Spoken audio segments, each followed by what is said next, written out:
Let me start by thanking Almighty God for showing us this historic day. I remember that the first time I was here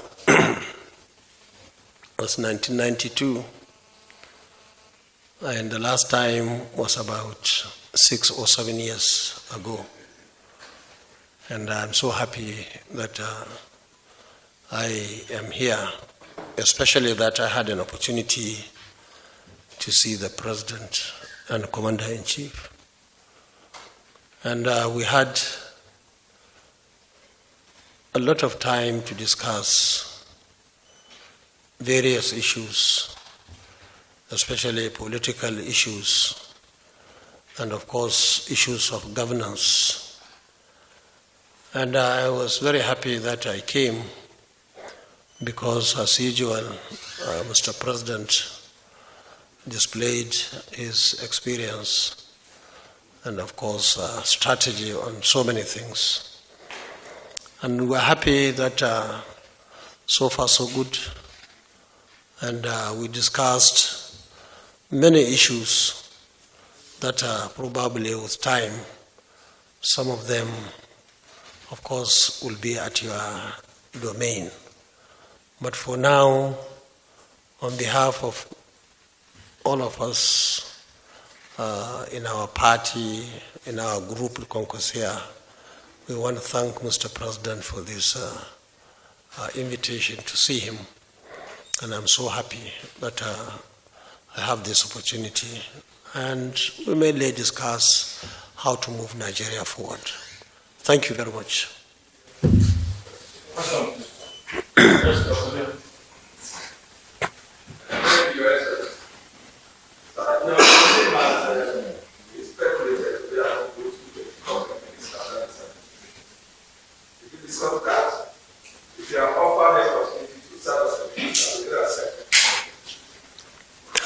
Now, I'm sure you remember that I also had an opportunity to meet him in Paris. We had a good time. We spent well over 4 hours discussing issues. You know, we have been together for some time now. I can say we started together in PF, then SDP, where he was a senator and I was Deputy Speaker, House of Reps in 1992-93. And we were governors together in 1999. And we had reasons to compare notes, Kano and Lagos. We have so many things in common. And the issue came up, but we are still discussing, trying to see how that can come to fruition. And I want to say that whether in NNPP or any other position, even though we love our party, we love our people, we love our supporters, but we'll be very happy to do anything that can make Nigeria a better place for all of us. Your Excellency, some people are saying that Bola Tinubu is their friend, and there is the possibility for you to join him in APC to make sure that he delivers the mandate of democracy to Nigerians. What do you say to that? That the possibility that you may likely join the APC to help your friends? No, I don't think Mr. President will go that way. I think he's more of working together as national or government of national unity, where we can work together and move the country forward. Not, I think he is, and in fact we are now over and above the issue of parties, issue of governance, how we can improve the life of our people across the country.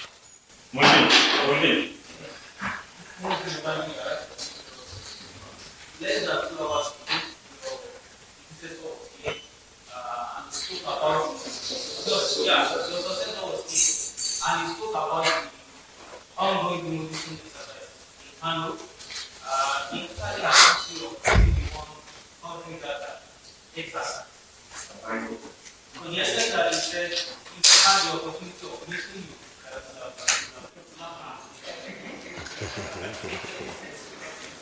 you, now, you see, we are all politicians, and I'm sure you know how strong we are in Kano.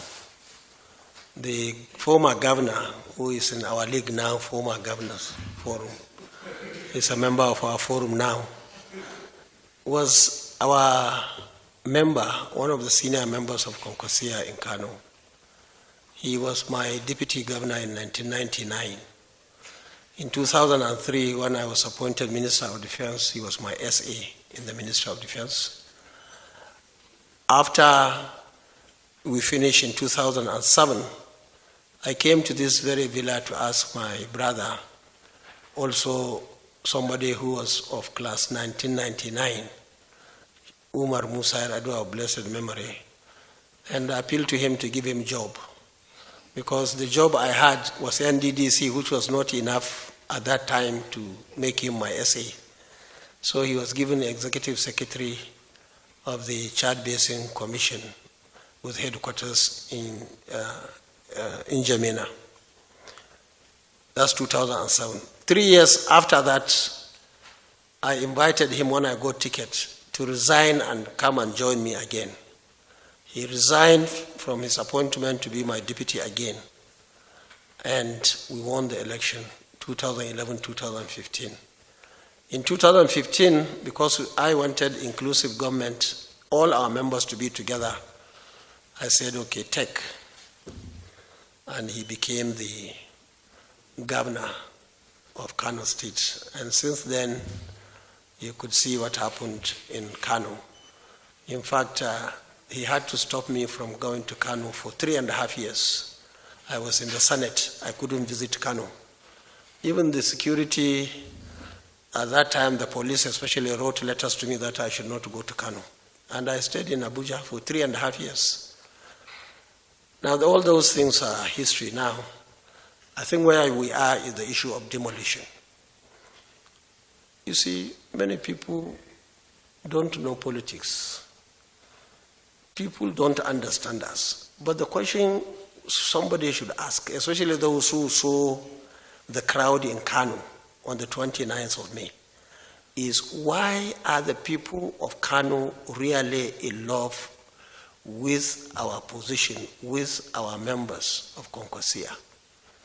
Because at the time of election, we had no federal government, he had. We had no state government, he was the governor. We had no state assembly, chairman of local governments, 44, he owned them, and 484 councillors. We had no contractor, we had no plot to give anybody, nothing, zero. And they brought everything, they put everything on the table to win that election, and they lost, just like they did in 2019.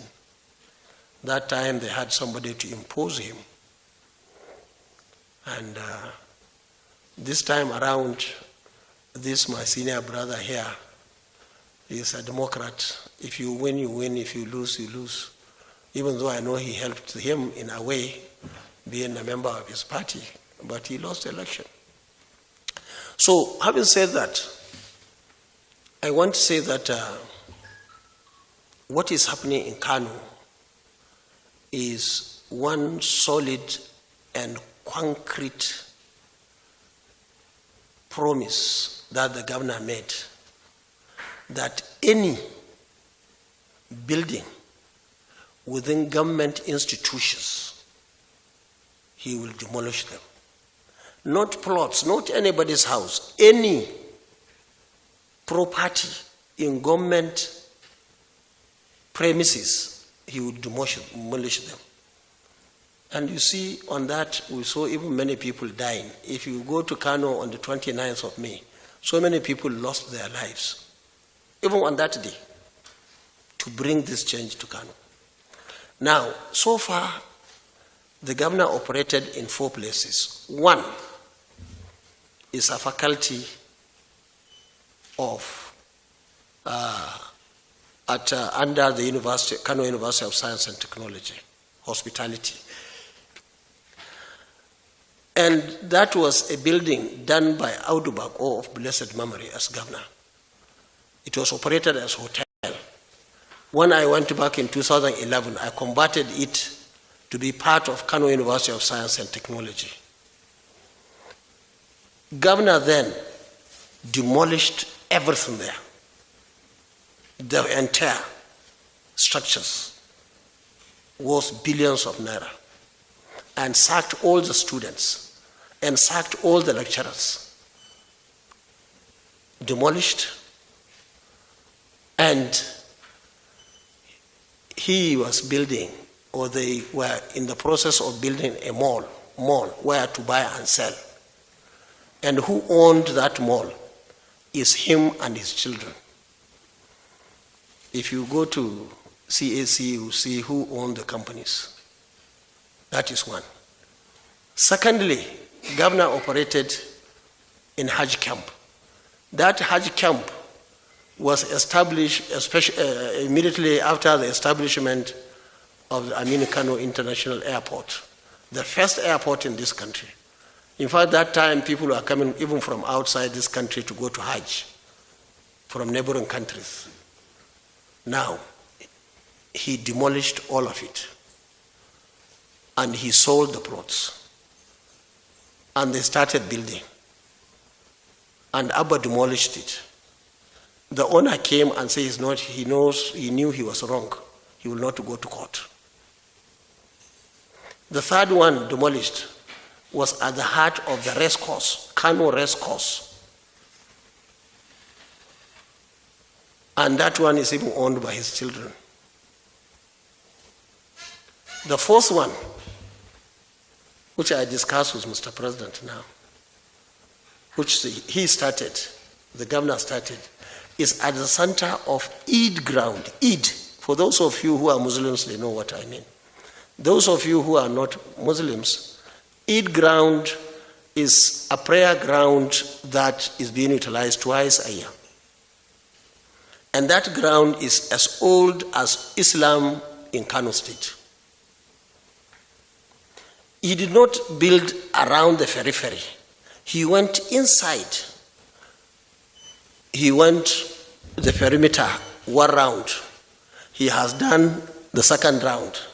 Now he is at the third round. People are building.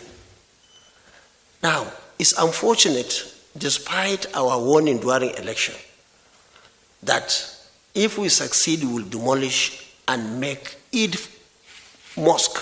Eid Mosque. No emir of Kano ever prayed anywhere outside that mosque. No governor of Kano ever prayed outside the mosque. This is the most historic, #1 mosque in Kano State. And I can tell you, during Boko Haram in 2012, across the road I saw a window from a house. I told this Abba, the governor now, who was commissioner for works, and say, quickly go and buy glass, bulletproof glass, so that even if somebody shoots at the governor or emir or any senior people within that area, will be protected. He went and did. It's there now. Now, that place, Santa, now is just by the side of a story building. Meaning, if you want to kill somebody from your shop, because they are all shops, somebody will only put the gun, instead of like this, it will go down. Now, what we are saying is, Kano is big. Why didn't you go and get land somewhere? We warned everybody, don't buy that place. We are going to demolish it. We have to have a mosque in Kano. It's a very serious security risk to have buildings inside, I'm not saying outside, inside the mosque. And anybody, whether you're a Muslim or a Christian, you will never want to see that. Now, all those plots, most of them were sold. It's not like he gave it to anybody. He gave it to himself. He was the commissioner for land for 8 years. I have never been a commissioner for land. Even Shekarawa has never been commissioner. All governors. Now he will ask you, how much do you buy that plot? so millions. Which name you will write? Now we want those people who built in those it. And I can tell you, any responsible government, and we told the president, it's not like we are witch hunting anybody, but university must have a space in Kano. Hajj camp must have a place. Race course must have a place. And then now, eat ground.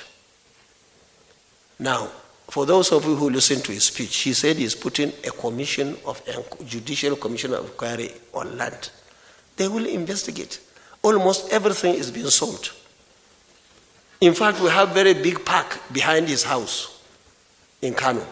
Now he included it in his house, where people are going to, you find hundreds of people enjoying themselves. They are having fresh air. Now he's so these are some of the things. We are not demolishing that. But university, these 4 places I told you, we have decided as politicians, we campaigned with them. Even if they go to court, they have nothing. They own the place. But where you have issues, which I'm sure is where he sold to people, and most of them were owned, and they don't even have certificates. They have nothing. So I don't want anybody in here or in this country to think we are fools. We love Kano more than anybody, even in Kano, because of the love they are showing, they are supporting. I contested almost 20 elections now in 30 years. And I won all. Of course, we had issues sometimes, like when I was sitting governor in 2003. Something happened and we lost, and so on and so forth. So we are very grateful to Kano people, and we'll continue to do whatever we believe is good for them, even when some people don't understand. One day they will understand. Even President didn't understand. But when I told him all these stories, I said, we are going now to Eid. I think 20 days from now, we'll go for Salah. This is where I go, where governor go. He's surrounded with shops. It's a big security issue, which has to be addressed. Unfortunately, maybe people didn't know, somebody bought plot. Well, I don't think he's there yet, but it's the same story. The same company that is building mall in the university, Kano University of Science and Technology, is the same company that has built Triumph. How can you go and demolish that building? Remy built it. I bought most of the modern machines in 2013, equipped the whole place. They were producing our local, our paper, and they're all demolished. He just came to Kwankwaso town and gave them, Kwankwaso city, and gave them 2 blocks or 1 block of flats. It doesn't work that way. We cannot allow governors, because you are governor, you come and take over everything and give it to yourself or your family. It doesn't work that way. Some of them, all those who are making noise, are people who are beneficiaries. Who can understand that? Beneficiaries are making noise. But I can tell you, all of you here, all of you, if you become governor in your state with this situation before you, you will do exactly or even more than what Abba is doing now in Kano. Are you satisfied with the president's intervention? Huh? The president? Yes. What has he told you? Are you satisfied with it? Satisfied? Yes. What are the president? Is he trying to say the president can intervene in the matter? Because he said earlier on that they are taking the matter to the president. What did the president tell you about this? President was shocked. Are you not shocked that somebody was selling university? Are you shocked and not only demolishing the whole university? Daula Hotel, for those of you who are in Kano, you know, maybe Daula, demolished to zero. And that's a faculty under Kano University of Science and Technology. He demolished that one. Are you not shocked?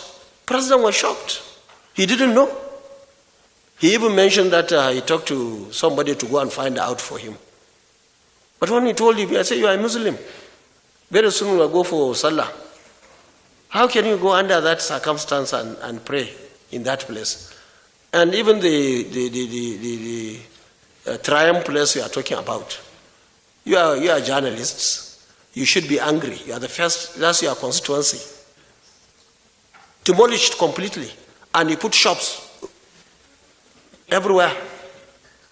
Sir, another allegation is made he said they are very interested. In fact, they accused the governor of being a stooge, and in this briefing, you seem to be so interested in it. Is it because you're Kano or what's your response to this allegation that you are the mastermind? He is number one stooge. If you like, with due humility, I put him there. With due humility. I don't want to sound like somebody who is arrogant. But under this circumstance, somebody should try and blow his own trumpet. Without Kwankwaso in Kano in 2015, please, is there anybody in Kano, from Kano here? Anybody? You know, even even if I say you are the one in Kano, because we have performed so well, people trusted us, and you just say, take it, free of charge. Now that same person is saying another one is stooge. It doesn't make any sense. So you see, the governor is doing what we campaigned with. I wanted to be president, I campaigned also, and I went to Kano and told them that these places, schools, and I can tell you, all our schools, in fact, most of them were being encroached. And it is our policy to make sure that at least their plots are returned to them. All of them. We will not allow anybody, either local government chairman or governor, to go and sell. If you don't buy for the school, please don't sell. We have polytechnic in Kano. In that polytechnic, you know it along Bayero University Road. Right inside fence, their own fence, so many houses were built. You just find somebody putting foundation in the campus just close to a window. Governor has sold it. Now these are places where responsible governors over the years, many years ago, decided to get those spaces. Without them, we wouldn't have gotten a space to put a school down. Now we are not even talking about ourselves. We are even talking about our children. If we allow all schools, all mosques, you know, Fage Central Mosque, just recently we lost Wazir in Kano. Wazir in Kano is the chief imam of a very big mosque in Kano. You know, he went and put so many shops right inside, not periphery, inside that mosque. You know it. He sold the plots. So, you cannot fold our arms and say, okay, all our mosques, all our, even Badala, even City Wall, almost sold. All institutions sold. But I believe governor or our party is more particular about these 5. And others will be treated accordingly. Thank you.